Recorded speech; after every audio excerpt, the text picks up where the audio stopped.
जय हिंद। आप सभी को स्वागत है आपके अपने यूट्यूब चैनल राउट है स्टूडेंट में। दोस्तों आज की बात करने वाले हैं क्लास 12th ज्योग्राफी का, जो हमने महा मैराथन सीरीज ऑब्जेक्टिव का चलाया था। यानी जितना भी ज्योग्राफी का इम्पॉर्टेंट ऑब्जेक्टिव क्वेश्चन बनता है 12th आर्ट्स का, उन सभी क्वेश्चन को हम लोग जो है 10 वीडियो में कवर करने वाले थे ऑब्जेक्टिव क्वेश्चन को। ठीक है, और यह वीडियो जो है आपका 8वां वीडियो होने वाला है 10 वीडियो में से, यानी 8/10 वीडियो होने वाला है। ठीक है, इससे पहले हमने 7 वीडियो में जितने भी ऑब्जेक्टिव थे उन सभी ऑब्जेक्टिव को हमने किया था, और यह 8वां वीडियो में हम लोग जो है ऑब्जेक्टिव कुछ देखेंगे जो कि बहुत ही इंपॉर्टेंट है आपके परीक्षा की दृष्टि से, और यह हम लोग जो है अकॉर्डिंग तैयारी कर रहे हैं 2024 के अकॉर्डिंग। ठीक है, तो चलिए बिना देरी के इस वीडियो को स्टार्ट करते हैं, और हम लोग 52 नंबर क्वेश्चन इस वीडियो में देखेंगे। इससे पहले 51 नंबर क्वेश्चन तक हमने जो है 8वां वीडियो में कवर किया था। ठीक है, चलिए 52 नंबर क्वेश्चन क्या है। क्वेश्चन देखिए, इन नदियों में कौन पूर्व की ओर प्रवाहित नहीं होती है। मतलब पूर्व में कौन प्रवाहित नहीं होने वाली नदी है। पूर्व में कौन प्रवाहित नहीं होने वाली नदी है। बैतरणी पूर्व में प्रवाहित होती है ना। तापी, स्वर्णरेखा, कृष्णा। देखिए तापी नदी जो है वो पूर्व में प्रवाहित नहीं होती है। इंदिरा गांधी नहर में किस नदी से पानी प्रवाहित होता है। इंदिरा गांधी नहर जो है वहाँ किस नदी से पानी प्रवाहित होता है। इंदिरा गांधी नहर में किस नदी से पानी प्रवाहित होता है। गंगा नदी से, केन नदी से, यमुना नदी से या व्यास नदी। याद रखिएगा व्यास नदी से इंदिरा गांधी नहर में पानी प्रवाहित की जाती है। अगला है, घन किलोमीटर में दी गई ये संख्या में कौन सी संख्या भारत में कुल वार्षिक वर्षा दर्शाती है। घन किलोमीटर में ये जो दिया गया है, घन किलोमीटर में 2000 घन किलोमीटर, 4000 घन किलोमीटर, 5000 घन किलोमीटर, 3000 घन किलोमीटर, इनमें से कौन सी संख्या जो है भारत का कुल वार्षिक वर्षा दर्शाती है। कुल वार्षिक वर्ष में जो कुल वर्षा होती है उस चीज़ को दर्शाती है। कौन सी संख्या देखिए, 4000 घन किलोमीटर की 4000 घन किलोमीटर भारत में कुल वार्षिक वर्षा होती है। ठीक है, अगला क्वेश्चन है, इन नदियों में से किस नदी में इन नदियों में किस नदी में सबसे ज्यादा पुनः पूर्ति योग्य भौम जल संसाधन है।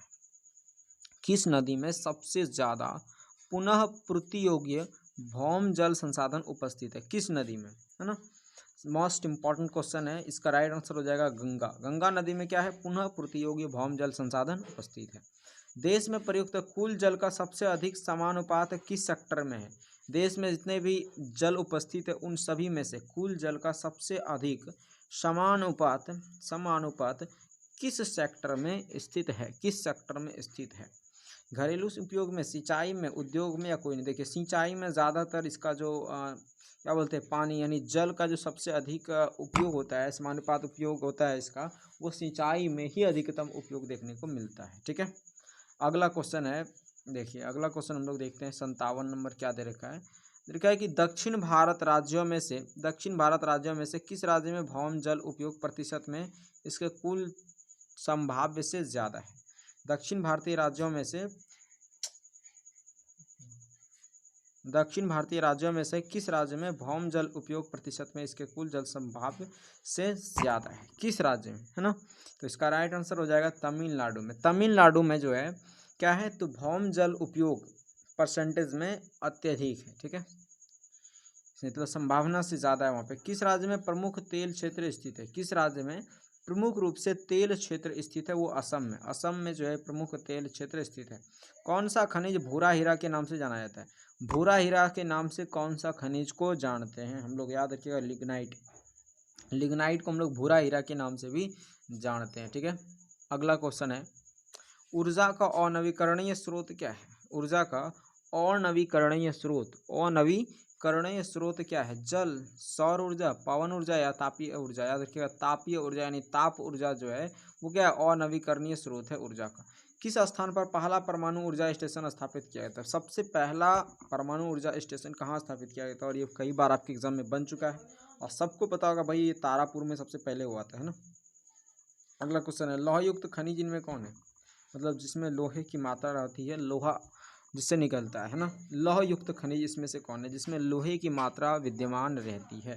तांबा लौह युक्त खनिज है। निकेल, सोना, बॉक्साइट, या फिर तांबा में जो है लोहे की मात्रा उपस्थित रहती है कुछ मात्रा में, तो तांबा हो गया लौह युक्त खनिज। ठीक है, अगला क्वेश्चन देखते हैं, संरक्षण की दृष्टि से तांबे के स्थान पर किस धातु का उपयोग उचित है। संरक्षण की दृष्टि से जहाँ पे तांबे का उपयोग होना चाहिए उस स्थान पर किस धातु का अधिकतम उपयोग जो कि उचित माना जाता है वो है एल्युमिनियम। ठीक है, तांबे की जगह पे ज़्यादातर एल्युमिनियम का उपयोग होता है और ये उचित भी माना जाता है, यानी सही भी माना जाता है। अगला क्वेश्चन है, इन कोयले खदानों में से कौन झारखंड में नहीं है? मतलब जितने भी आपका दिया है जैसे बोकारो, सिंगरौली, गिरिडीह, झरिया, इनमें से ऐसा कौन सा खजाना है, मतलब कोयले का खदान है जो कि झारखंड में स्थित नहीं है ना? तो देखिए, बोकारो झारखंड में है, गिरिडीह झारखंड में, झरिया कोयला खदान जो है ये भी हमें झारखंड में मिलता है, लेकिन सिंगरौली झारखंड के क्षेत्र में नहीं मिलता है। ठीक है, झरिया कोयला क्षेत्र है, मतलब झरिया कोयला क्षेत्र जो है वो कहाँ पे स्थित है? भाई अभी बताया आपको, ये झारखंड में स्थित है ना। झरिया कोयला क्षेत्र कहाँ स्थित है? झारखंड में स्थित है। अगला क्वेश्चन है, कहाँ नरौरा नाभिकीय ऊर्जा केंद्र अवस्थित है? नरौरा नाभिकीय ऊर्जा केंद्र कहाँ पे अवस्थित है? उत्तर प्रदेश में, महाराष्ट्र में, गुजरात में, कर्नाटक में। याद रखिएगा, नरौरा नाभिकीय ऊर्जा संयंत्र जो है उसका केंद्र यूपी में अवस्थित है, यानी उत्तर प्रदेश में अवस्थित है। अगला क्वेश्चन है, भारत में प्रथम नाभिकीय ऊर्जा परियोजना स्थापित की गई थी। भारत में प्रथम नाभिकीय ऊर्जा परियोजना स्थापित की गई थी कहाँ पे? प्रथम नाभिकीय ऊर्जा परियोजना कहाँ पे स्थापित की गई थी? और यह भी आपको बताया, तारापुर में सबसे पहला ऊर्जा परियोजना स्थापित की गई थी। ठीक है, कहाँ प्रमुख तेल क्षेत्र स्थित है? प्रमुख तेल क्षेत्र कहाँ पे स्थित है? राजस्थान में, असम में, तमिलनाडु में, बिहार में। यह देखिएगा, राजस्थान में प्रमुख तेल क्षेत्र स्थित है। किस राज्य में कोयला के सबसे अधिक भंडार है? कोयला का सबसे अधिक भंडार किस राज्य में देखने को मिलता है? सबसे अधिक भंडार भाई याद यही आना चाहिए, झारखंड। सबसे अधिक भंडार कोयला का यहीं आपको देखने को मिलेगा। अगला क्वेश्चन है, बालाघाट मैग्नीज क्षेत्र स्थित है। बालाघाट मैग्नीज क्षेत्र जो है, जो कि जहाँ मैग्नीज का खनन होता है वहाँ पे, यानी बालाघाट हमारा कहाँ पे स्थित है ना? बालाघाट किस राज्य में स्थित है? बालाघाट वो एमपी यानी कि मध्य प्रदेश में। कहाँ पे है? मध्य प्रदेश में है बालाघाट मैग्नीज क्षेत्र। ठीक है, कौन लौह अयस्क नहीं है? इनमें से कौन है जो कि लौह अयस्क के अंतर्गत नहीं आता है, मतलब लौह अयस्क नहीं है? क्या एंथ्रासाइट, हेमेटाइट, मैग्नेटाइट, लिमोनाइट। देखिए, एंथ्रासाइट ये भाई कोयले का बड़ा प्रकार है, यानी सबसे उच्चतम और उच्च कोटि का कोयला माना जाता है एंथ्रासाइट। ठीक है, तो एंथ्रासाइट भाई लौह अयस्क थोड़ी ना है। हेमेटाइट लौह अयस्क, मैग्नेटाइट, लिमोनाइट ये सब लौह अयस्क के अंतर्गत आता है। मुंबई यानी जिसे बॉम्बे भी कहा जाता है, बॉम्बे हाई किसके लिए जाना जाता है? बॉम्बे हाई यानी मुंबई हाई किसके लिए जाना जाता है? मुंबई हाई किसके लिए जाना जाता है? किस चीज़ के लिए मुंबई हाई जाना जाता है ना? याद रखिएगा, पेट्रोलियम के लिए मुंबई जाना जाता है। मुंबई हाई जो है किसके लिए जाना जाता है? पेट्रोलियम के लिए जाना जाता है मुंबई। ठीक है, अगला क्वेश्चन है, रावत भाटा। क्या है? रावत भाटा परमाणु ऊर्जा संयंत्र कहाँ अवस्थित है? रावत भाटा, देखिए नाभिकीय ऊर्जा सबसे पहला जो खुला था तारापुर में खुला था। अब बोल रहा है रावत भाटा परमाणु ऊर्जा संयंत्र जो है वो कहाँ पे अवस्थित है? रावत भाटा संयुक्त ऊर्जा संयंत्र कहाँ पे अवस्थित है ना? उत्तर प्रदेश में, राजस्थान में, आंध्र प्रदेश में, या फिर कर्नाटक में। याद रखिएगा, राजस्थान में स्थित है रावत भाटा परमाणु ऊर्जा संयंत्र। रावत भाटा परमाणु ऊर्जा संयंत्र कहाँ है? राजस्थान में स्थित है। अगला है, गोंडवाना कोयला के लिए प्रसिद्ध राज्य कौन सा है? गोंडवाना कोयला के लिए प्रसिद्ध राज्य कौन सा है? गोंडवाना कोयला के लिए तमिलनाडु, त्रिपुरा, झारखंड या जम्मू कश्मीर। याद रखिएगा, झारखंड जो है गोंडवाना कोयला के लिए प्रसिद्ध राज्य आता है। ठीक है, बाबा बुदन पहाड़ी है। बाबा बुदन पहाड़ी कहाँ पे अवस्थित है? कई बार ये एग्जाम में बन चुका है क्वेश्चन, बाबा बुदन पहाड़ी कहाँ पे अवस्थित है या फिर किस क्षेत्र में? या तो कर्नाटक में। बाबा बुदन पहाड़ी कहाँ है? कर्नाटक में। ठीक है,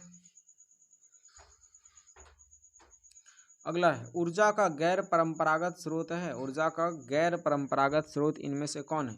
ऊर्जा का गैर परंपरागत स्रोत, याद रखिएगा, सौर ऊर्जा जो है ना वो ऊर्जा का गैर परंपरागत स्रोत है। किस क्षेत्र में खनिज तेल का सबसे बड़ा भंडार पाया जाता है? किस क्षेत्र में खनिज तेल का सबसे बड़ा भंडार पाया जाता है? याद रखिएगा, सऊदी अरब। सऊदी अरब में जो है खनिज तेल का सबसे बड़ा भंडार देखने को मिलता है ना? यहाँ से आप एक इसका स्क्रीनशॉट यहाँ से ले सकते हैं। ठीक है, उम्मीद करता हूँ आपने यहाँ से एक स्क्रीनशॉट इसका ले लिया होगा। अब हम देखते हैं 78 नंबर क्वेश्चन। इसका 78 नंबर क्वेश्चन दे रखा है, मैग्नीज का सबसे बड़ा भंडार। क्या क्वेश्चन है? मैग्नीज का सबसे बड़ा भंडार कहाँ है? मैग्नीज का सबसे बड़ा भंडार कहाँ है? आंध्र प्रदेश में, मध्य प्रदेश में, झारखंड में या उड़ीसा में? याद रखिएगा, आंध्र प्रदेश में मैग्नीज का सबसे बड़ा भंडार स्थित है। ठीक है, कोडरमा किस खनिज के लिए प्रसिद्ध है? कोडरमा किस खनिज के लिए प्रसिद्ध है? 79 है क्वेश्चन है ना। कोडरमा किस खनिज के लिए प्रसिद्ध है? भाई साहब, कोडरमा जो है वो अभ्रक के लिए प्रसिद्ध है, अभ्रक के लिए। ठीक है, और झारखंड हमारा कोयला के लिए प्रसिद्ध है। खेतड़ी में है, मतलब खेतड़ी में यानी कि खेत में उगाई जाने वाला, खेतड़ी के अंतर्गत कौन आता है? खेतड़ी में, खेतड़ी में कौन? तांबा। तांबा खाने खेतड़ी में आता है, कोयला खाने खेतड़ी में, बॉक्साइड खाने, लौह अयस्क खाने। देखिए ये तांबा खाने जो है वो कहीं ना कहीं अगर देखा जाए खेतड़ी के अंतर्गत आता है, ठीक है। बैलाडीला किसके लिए प्रसिद्ध है? बैलाडीला किसके लिए प्रसिद्ध है? बैलाडीला जो जगह है ये किस चीज़ के लिए प्रसिद्ध है? बैलाडीला में किस चीज़ का उत्पादन होता है, किस चीज़ का खनन होता है, कौन से खनिज यहाँ पे प्राप्त होता है? यहाँ पे जो है लौह अयस्क मिलता है। क्या मिलता है? लौह अयस्क मिलता है, ठीक है। बैलाडीला किस चीज़ के लिए प्रसिद्ध है? लौह अयस्क के लिए प्रसिद्ध है बैलाडीला। लौह अयस्क के लिए क्या प्रसिद्ध है? बैलाडीला, ठीक है। अगला क्वेश्चन है नाहर कटिया पेट्रोलियम क्षेत्र किस राज्य में है? नाहर कटिया पेट्रोलियम क्षेत्र, नाहर कटिया पेट्रोलियम क्षेत्र किस राज्य में है? मेघालय में, तमिलनाडु में, असम में, त्रिपुरा में? या तो क्या नाहर कटिया पेट्रोलियम असम में देखने को मिलता है। अंकलेश्वर क्षेत्र है, अंकलेश्वर क्षेत्र इनमें से कौन है? अंकलेश्वर क्षेत्र इनमें से कहाँ है ना? अंकलेश्वर क्षेत्र गुजरात में है। कहाँ है? गुजरात में है अंकलेश्वर क्षेत्र, गुजरात में अंकलेश्वर क्षेत्र है। अगला है दुर्ग लौह अयस्क उत्पादन क्षेत्र है, दुर्ग लौह अयस्क उत्पादन क्षेत्र है, दुर्ग लौह अयस्क उत्पादन क्षेत्र इनमें से कौन है ना? झारखंड, उड़ीसा, छत्तीसगढ़ या मध्य प्रदेश? याद रखिएगा छत्तीसगढ़ जो है वो दुर्ग लौह अयस्क उत्पादन क्षेत्र है। दुर्ग लौह अयस्क उत्पादन क्षेत्र क्या है? छत्तीसगढ़, ठीक है। चलिए अगला क्वेश्चन है 2016 से 17 की आंकड़ों के अनुसार तेल उत्पादन में भारत का अग्रणी राज्य कौन है? 2016-17 के आंकड़े के अनुसार तेल उत्पादन में जो भारत का सबसे अग्रणी राज्य देखने को मिला है वो कौन है? वो है राजस्थान भाई। कौन है? राजस्थान। रावत भाटा परमाणु ऊर्जा केंद्र किस शहर के निकट अवस्थित है? रावत भाटा परमाणु ऊर्जा केंद्र जो है किस शहर के निकट अवस्थित देखने को मिलता है? या तो क्या कोटा शहर के निकट देखने को मिलता है रावत भाटा परमाणु ऊर्जा केंद्र। अगला है कहाँ भूरा कोयला यानी लिग्नाइट मिलता है? कहाँ भूरा कोयला यानी लिग्नाइट प्राप्त होता है, लिग्नाइट मिलता है? वो हमारा क्षेत्र है तमिलनाडु। कहाँ है? तमिलनाडु, ठीक है। यहाँ से लिग्नाइट प्राप्त होता है यानी भूरा कोयला। अगला क्वेश्चन है डिगबोई कहाँ स्थित है? भाई क्वेश्चन ये भाई कई बार आपके एग्जाम में बन चुका है। डिगबोई कहाँ अवस्थित है? डिगबोई हमारा कहाँ अवस्थित है? बहुत ही मस्त क्षेत्र है डिगबोई, ये असम में अवस्थित है। कहाँ है? असम में, ठीक है। डिगबोई कहाँ अवस्थित है? असम में। चलिए अगला क्वेश्चन देखते हैं अंकलेश्वर किस खनिज का क्षेत्र है? अंकलेश्वर जो है वो किस खनिज का क्षेत्र है ना? अंकलेश्वर किस खनिज का क्षेत्र है? अंकलेश्वर किस खनिज का क्षेत्र है? याद रखिएगा पेट्रोलियम का क्षेत्र है। अंकलेश्वर किस खनिज का क्षेत्र है? पेट्रोलियम का। कौन सा देश कोयला का सबसे बड़ा उत्पादक है? मतलब कौन सा देश है? देश देखिए, राज्य अगर पूछा जाए भारत का तो वो झारखंड है ना, तो लेकिन अगर देश पूछा जाए तो वो है चीन, ठीक है। कोयला का सबसे बड़ा उत्पादक जो है वो कौन है? चीन। भारत में सर्वाधिक सोना पाया जाता है, भारत में सर्वाधिक सोना जो पाया जाता है वो कहाँ पाया जाता है? भारत में सर्वाधिक सोना कर्नाटक में पाया जाता है। कहाँ पाया जाता है? कर्नाटक में सर्वाधिक सोना पाया जाता है इन सभी राज्यों की तुलना में। अगला क्वेश्चन है अधात्विक खनिज के प्रकार है, अधात्विक खनिज के प्रकार इनमें कौन है? अभ्रक। अभ्रक जो है वो अधात्विक खनिज के प्रकार है, अधात्विक खनिज के प्रकार अभ्रक है। खनन किस प्रकार का क्रियाकलाप है? खनन जो है वो किस प्रकार का क्रियाकलाप के अंतर्गत आता है? प्राथमिक, द्वितीयक, तृतीयक या चतुर्थक? देखिए प्राथमिक क्रिया के अंतर्गत आता है खनन। क्या आता है? प्राथमिक क्रिया के, क्योंकि कृषि से ही जुड़ा हुआ है ना। अगला क्वेश्चन है एसेन कहाँ है? एसेन जापान में, रूस में, जर्मनी में या भारत में? देखिए एसेन जो है, एसेन वो कहाँ है भाई साहब? तो एसेन जो है जर्मनी में स्थित है, एसेन जर्मनी में स्थित है। कौन खनिज चीनी मिट्टी के बर्तन पर रंग चढ़ाने में काम आता है? इनमें कौन खनिज जो है वो चीनी मिट्टी के बर्तन पर रंग चढ़ाने के लिए काम आता है? कौन सा खनिज है ना? चीनी मिट्टी के, चीनिया मिट्टी जो होता है उसका बर्तन जब बनाया जाता है तो उस पर रंग चढ़ाने का काम आता है, वो है मैग्नीज, ठीक है। अगला क्वेश्चन देखिए कौन कोयला क्षेत्र महानदी घाटी में स्थित है? कौन कोयला क्षेत्र इनमें जो है कि महानदी घाटी में स्थित है? वो है कोरबा। कोरबा कहाँ है? तो महानदी घाटी में स्थित है। रत्नागिरी किस राज्य का खनिज क्षेत्र है? रत्नागिरी किस राज्य का खनिज क्षेत्र है? रत्नागिरी, ठीक है। रत्नागिरी याद रखिएगा महाराष्ट्र का एक खनिज क्षेत्र है। क्या है? महाराष्ट्र का एक खनिज क्षेत्र है रत्नागिरी। अगला क्वेश्चन देखते हैं हम लोग। भारत में पाए जाने वाले कुल कोयला का प्रतिशत कितना है? देखिए भारत में पाए जाने वाले कुल कोयला का प्रतिशत में से बिटुमिनस का प्रकार है, मतलब बिटुमिनस की परसेंटेज जो है वो कितनी है? बिटुमिनस कितनी परसेंट में पाया जाता है भारत में? याद रखिएगा 40% बिटुमिनस पाया जाता है। उसके बाद है यूरेनियम। यूरेनियम किस क्रम की चट्टानों में पाया जाता है? यूरेनियम किस क्रम की चट्टानों में देखने को मिलता है? कौन से क्रम की चट्टानों में यूरेनियम में देखने को मिलता है? याद रखिएगा धारवाड़, धारवाड़ चट्टानों की तरह जो है यूरेनियम हमें देखने को मिलता है।